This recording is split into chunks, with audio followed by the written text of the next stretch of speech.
ग्रहांचं वाढेल बळ, मिळेल परिश्रमाचं फळ. मीन राशींच्या ज्योतिषप्रेमींनो, तुम्ही सगळ्यांसाठी खूप काही करता, सगळ्यांच्याच भावनांना समजून घेता, परंतु तुमच्या भावनांना समजून घेणारा कोणी आहे का? की तुम्ही स्वतःला विसरलेला आहात? मार्च 26 हा महिना स्वतःला पुन्हा शोधण्याचा, त्यासाठी तुम्ही तयार आहात का? मीन रास म्हणजे सदैव संवेदनशीलता, मीन रास म्हणजे करुणा, मीन रास म्हणजे हृदयाने जगणारी राशी. तुमच्या भावना खोल असतात, तुम्ही दुसऱ्यासाठी स्वतःला विसरतात. अध्यात्म, कला, सेवा या सर्वांची तुम्हाला एक नैसर्गिक ओढ असते. मार्च 26मध्ये हाच स्वभाव तुम्हाला आतून मजबूत बनवणार आहे. शनिदेवांची 7.5 तुम्हाला सुरू आहे. असं असताना निस्वार्थ प्रेम करणारी राशी म्हणजे मीन राशी होय. दुःखातूनही आशा निर्माण करणारी शक्ती तुमच्याकडे आहे आणि म्हणून तुम्ही 7.5मध्येही शांत राहता, ठाम राहता. देव, श्रद्धा आणि मानवतेवर विश्वास ठेवणारी मानसिकता तुमच्याकडे आहे. संवेदनशील असतं म्हणजे कमजोरी नाही, तर तीच तुमच्यामधली सगळ्यात मोठी शक्ती आहे. नमस्कार, मी ॲस्ट्रोगुरू डॉक्टर ज्योती जोशी सर्व ज्योतिषप्रेमी आणि अभ्यासकांचं मनपूर्वक स्वागत करते. आपण मार्च 2026 या महिन्याचे राशी भविष्य समजून घेत आहोत.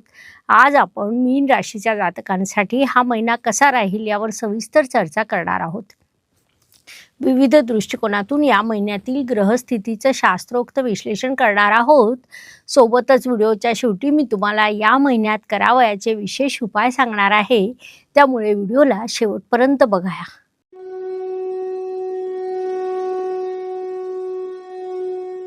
व्यक्तिमत्वाच्या दृष्टीने विचार केला असता मार्च 2026 या महिन्याचं सूत्र म्हणजे भावना तीव्र होतील, जुनी दुखणी वर येतील, मन आणि अंतर्मन स्वच्छ होईल. भावनांना तुम्ही समजून घ्या, पण त्यात अडकू नका, कारण शनिदेव राशीत तब्बल 5 ग्रह तुमच्या व्ययस्थानात विराजमान आहेत. त्यामुळे साहजिकच त्याचा तुमच्या व्यक्तिमत्वावर विपरीत परिणाम घडून येऊ शकतो. या सर्व गोष्टी लक्षात घेऊन स्वतःची योग्य ती काळजी घ्या. धन, कुटुंब, वाणी या दृष्टीने विचार केला असता या काळात तुमचं उत्पन्न ठीकठाक असेल. कला, अध्यात्म, सेवा क्षेत्रातून तुम्हाला लाभ होईल. अनेक खर्च तुम्ही भावनेतून कराल, जे कधीही योग्य म्हणता येणार नाही. म्हणून खर्च करण्यापूर्वी शांतपणे आर्थिक निर्णय घ्या. घरात भावनिक वातावरण राहील, कुणीतरी तुमच्यावर अवलंबून आहे त्याची काळजी घ्या, मात्र स्वतःला देखील वेळ द्या. तुमची वाणी सौम्य आणि प्रेमळ आहे, पण तुम्ही मनातलं बोलत नाहीत, म्हणून कुठेतरी कधीतरी मन मोकळं करा, हा सल्ला तुम्हाला देण्यात येत आहे. पराक्रम, परिश्रम, प्रवास या दृष्टीने मीन राशीसाठी शुक्रदेवांची स्थिती महत्त्वाची ठरते, कारण ते तुमचे परिश्रमेश आहेत. या काळात तुमची मेहनत, तुमचे प्रवास दिसणार नाहीत, परंतु फळ नक्कीच मिळेल. सेवा आणि मदतीच्या कामात तुम्हाला समाधान मिळतं. तीर्थक्षेत्रावर, समुद्रकिनारी, निसर्गाच्या सानिध्यात तुम्ही प्रवास करणार आहात. थोडक्यात या सर्व दृष्टीने हा महिना तुमच्यासाठी सकारात्मक म्हणता येईल. या काळाचा पुरेपूर उपयोग करून घ्यायला हवा. वास्तू, वाहन, जमीन, सुखशांती या सर्व दृष्टीने घरातील पूजास्थान शक्यतोवर नॉर्थ ईस्टला असू द्या. तसंच पूजास्थानाची स्वच्छता देखील ठेवा. वाहनापासून, पाण्यापासून सावधगिरी बाळगा. आईकडून तुम्हाला या काळात एक भावनिक आधार प्राप्त होणार आहे, जी अत्यंत महत्त्वाची बाब म्हणता येईल. शिक्षण, प्रेम, संतती, विवाह या दृष्टीने जे मीन जातक कला, संगीत, मानसशास्त्र किंवा आध्यात्मिक विषयाचा अभ्यास करीत आहेत, त्यांना या काळात यश वाढवून मिळणार आहे. मात्र अभ्यासातील एकाग्रता कमी होऊ शकते, त्यामुळे तुमच्यासाठी मेडिटेशन आवश्यक राहील. प्रेमाच्या दृष्टीने विचार केला असता प्रेमात समर्पण करा, परंतु स्वतःला विसरू नका. प्रेम म्हणजे त्याग आणि सोबतच आत्मसन्मान देखील तेवढाच महत्त्वाचा आहे. तुमची संतती तुमच्यावर भावनिकरित्या अवलंबून असते, समजदार असते. त्यांच्या भावना ऐका, त्यांना समजून घ्या, त्यांना पुरेसा वेळ द्या. विवाहित इच्छुकांना या काळात भावना जुळणारा जोडीदार प्राप्त होऊ शकतो, थोडा उशिरा मात्र समाधानकारक. वैवाहिक सौख्याच्या दृष्टीने प्रेम ठेवा, करुणा ठेवा. तुमच्यातील गैरसमज संवादाने मिटतील. मीन राशीसाठी एक प्रश्न आहे, तुम्ही शेवटचं स्वतःसाठी कधी रडला आहात? तुमचं उत्तर कमेंटमध्ये नक्की लिहा. आरोग्य, कर्ज, स्पर्धक, हितशत्रू या दृष्टीने विचार केला असता झोपेचा त्रास होण्याची शक्यता आहे. पाय दुखतील, हार्मोनल बदल जाणवतील. योग, ध्यान आणि साधना करा. तसंही तुमच्या 6ष्ठ स्थानात अध्यात्माचा ग्रह केतू विराजमान आहे.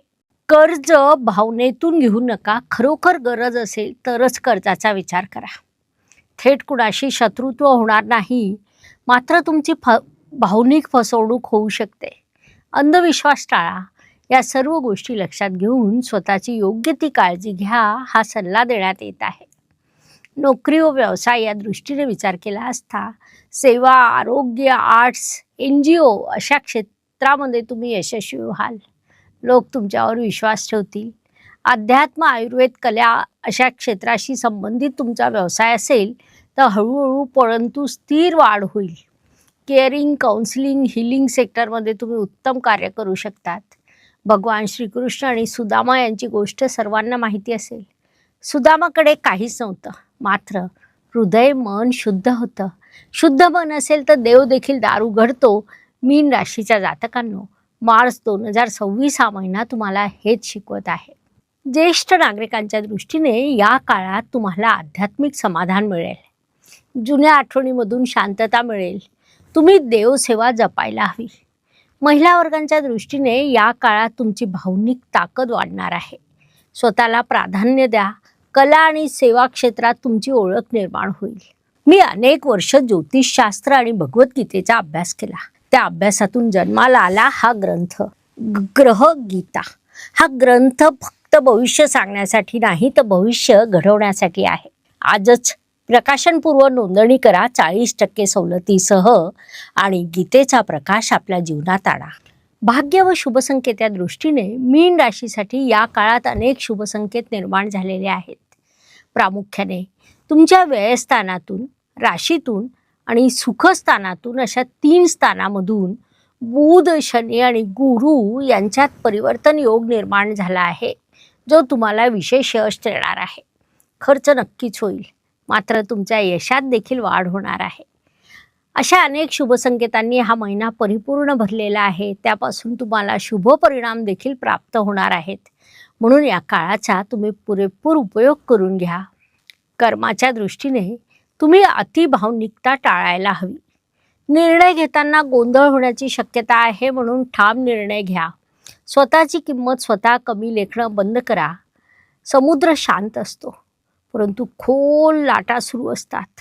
शांत दिसणं म्हणजे कमकुवतपणा नाही, तर ती अंतर्गत शक्तीची खूण आहे, ही बाब लक्षात घ्या. लाभ व इच्छापूर्तीच्या दृष्टीने या काळात तुम्हाला मानसिक शांतता लाभणार आहे. भावनिक स्थैर्य निर्माण होईल. श्रद्धेवरील विश्वास देखील वाढणार आहे. या सर्व गोष्टी देखील लाभातच मोडतात. जीवनावर त्याचा अत्यंत सकारात्मक परिणाम होत असतो. म्हणून या काळाचा पुरेपूर उपयोग करून घ्या. व्यय व परदेशगमन या दृष्टीने अध्यात्मावर, धर्मावर, धार्मिक कार्यावर, आरोग्यावर तुमचा खर्च होऊ शकतो. खर्च हळूहळू वाढेल, म्हणून तुम्ही योग्य नियोजन करा. मीन राशीसाठी छोटासा प्रश्न, तुमच्यासाठी शांती म्हणजे नेमकं काय? तुमचं उत्तर कमेंटमध्ये नक्की लिहा. मीन राशीच्या जातकांनो, तुम्ही समुद्र आहात. लोक फक्त लाटा पाहतात, परंतु खोलात असलेली शांती फक्त तुम्हालाच माहिती आहे. मार्च 26 तुम्हाला तोडणार नाही, तर तुम्हाला स्वतःशी जोडणार आहे. आपल्या या चॅनलला सबस्क्राईब करा, व्हिडिओला लाईक करा, बेल आयकॉन ऑन करून ठेवा. कमेंटमध्ये लिहा, मी स्वतःला स्वीकारतो, कारण हे चॅनल फक्त भविष्य सांगत नाही, तर मनाला शांत करण्याचा मार्ग दाखवतं. महिन्यातील काही दिवस प्रत्येकासाठी अत्यंत शुभ, काही तणावाचे, संघर्षाचे असतात. आपण त्या काळात कसं वागतो यावरून आपलं यशापयश ठरतं आणि हे सर्व चंद्राच्या गोचरवरून ठरत असतं. या महिन्यात मीन जातकांसाठी 2, 11 आणि 20 हे दिवस शुभ आहे. म्हणून महत्त्वाची कामं या दिवसांमध्ये तुम्ही पूर्ण करा. तसंच 9, 18 आणि 27 हे दिवस तुमच्यासाठी अशुभ आहे. संघर्षाचं प्रमाण या दिवसांमध्ये वाढलेलं असेल, म्हणून या दिवसात तुम्ही स्वतःची योग्य ती काळजी घ्या, जेणेकरून मानसिक स्वास्थ्य टिकून राहील. 3 मार्च रोजी होणारं ग्रहण भारतातून प्रत्यक्ष दिसणार आहे. त्यामुळे अर्थातच त्याचे सूक्ष्म तरंग साधारणपणे 6 महिने ते 1 वर्ष जाणवतील. विशेषतः ज्या राशीवर किंवा भावावर ग्रहण होतं किंवा ज्या व्यक्तीच्या मूळ कुंडलीत ग्रहणग्रस्त ग्रह आहेत त्यांच्यावर हा परिणाम अधिक खोल होतो. या परिणामांची तीव्रता कमी करण्यासाठी तुमच्या राशीनुसार सोपे परंतु प्रभावी उपाय मी देत आहे. हे उपाय कर्मशुद्धी, मानसिक स्थैर्य, ग्रहशांती अशा 3 स्तरावर काम करतात. सर्व राशींवर लागू होणारा अत्यंत प्रभावी उपाय म्हणजे ग्रहणाच्या दिवशी किंवा त्या आठवड्यात कोणत्याही प्रकारची नकारात्मक चर्चा, वाद, निर्णय घेणं टाळा. ग्रहण कर्माला जागं करतं, त्यामुळे सत्कर्म सर्वात मोठं संरक्षण आहे. तुम्ही गुरुवारी नारायण कवच पठण करा, पिवळ्या रंगाच्या मिठाईचं दान करा, तसंच ध्यान व नामस्मरण देखील करा. मीन राशीसाठी अमेथिस्ट ब्रेसलेट सुचवण्यात येतं. भ्रम, दिशाहीनता, मानसिक थकवा अशा समस्यांचा जर तुम्ही सामना करत असाल तर हे ब्रेसलेट तुमच्यासाठी अत्यंत लाभदायक राहील. ऑनलाईन खरेदी करायची असल्यास त्याची लिंक डिस्क्रिप्शन बॉक्समध्ये दिलेली आहे. ब्रेसलेटसोबत आपण ते धारण कसं करायचं याचा शास्त्रोक्त विधी, ॲक्टिवेशन कार्ड आणि डिस्काउंट कार्ड देखील देत असतो, म्हणून त्याचा लाभ घ्या. अशा पद्धतीने मार्च 2026 हा महिना मेष ते मीन प्रत्येक राशीच्या जातकांसाठी कसा राहील हे समजून सांगण्यासाठी आम्ही 12 व्हिडिओ तुमच्या या चॅनलवर अपलोड केलेले आहे. तुमच्या राशीचा व्हिडिओ तुम्ही आताच पाहिला. मित्रांना, नातेवाईकांना त्यांच्या राशीचा व्हिडिओ शेअर करा, लाईक आणि सबस्क्राईब करा.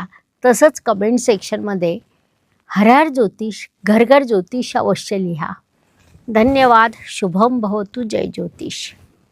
नमस्कार. शास्त्राचा अभ्यास करण्यासाठी माझी मराठीतून 11, हिंदीतून 2 अशी पुस्तकं प्रकाशित झाली आहे. विशेष बाब म्हणजे मी स्वतः संशोधित केलेली ज्योती जोशी पद्धती अर्थात जे पद्धती या विषयावर स्वतंत्र ग्रंथ उपलब्ध आहे, त्याचा देखील लाभ घ्यावा.